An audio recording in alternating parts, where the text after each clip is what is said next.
Good afternoon. I'm Lauren Ashley with School Video News. Today I'm sitting with Don Knezek, the CEO of ISTE, the International Society for Technology and Education. Hello, Don. Thank you so much for joining me today. Hi, it's a pleasure. Thanks for having me. Absolutely, absolutely. So first I wanted to talk to you a little bit about, I know you spent a lot of time in Washington, D.C., and obviously things are changing. We've got Obama implementing new policies. There's different things with funding going on. Tell me a little bit about what's going on up there. Well, there's some exciting things happening in D.C. for sure at the national policy level. Certainly we have an administration and officials in the U.S. Department of Education who believe that technology has a role to play in transforming education.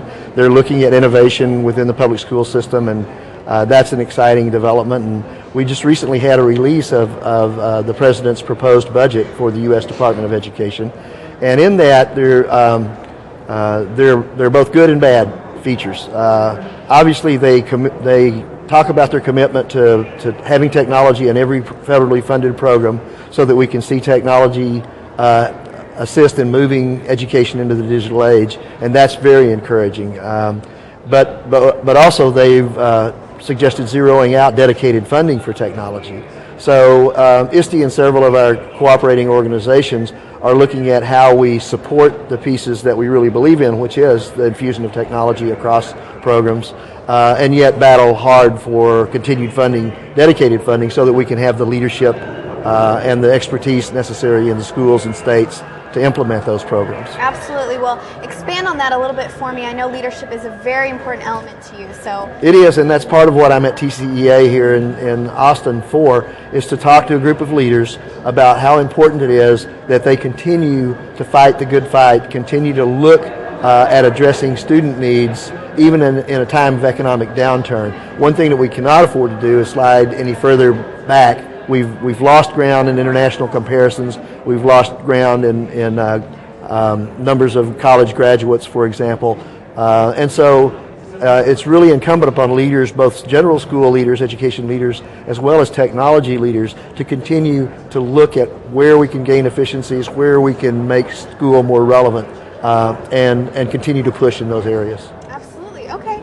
Well, also I know you're very vocal in changing the student learning experience. Yeah. Expand on that for me. Sure. Well, there are a lot of faces of innovation in education, and we hear people who even are maybe not intimate or sophisticated with the learning process and with teaching, who understand and support longer school years, longer school days, data management systems, even assessment online and those kinds of things that I call innovation around the edges.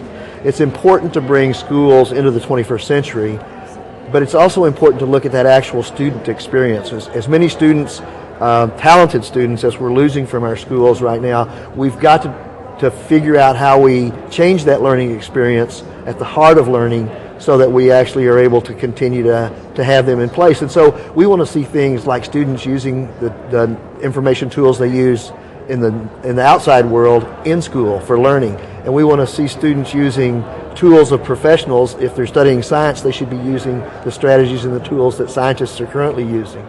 They should be engaging with teachers and adults who are 21st century learners and 21st century teachers. And we also want to see that the social aspect of learning, of teaching, and of assessment as well. I mean, currently what we do to assess a student's abilities is we pull them out of that social setting, we put them in an isolated cubicle and look at little minute pieces of information and whether or not they can manage those. And that's not what the skills are of the 21st century. So we're really looking at what technology can do and leadership can do to change that student learning experience and enrich it. That's wonderful. Obviously, you have a very important message to get out there. Thank Wish you. you all of the success in the world, going around with your message. I appreciate you taking the time to sit down with me today. Thank you, Don. I'm Lauren Ashley with School Video News. Thank you.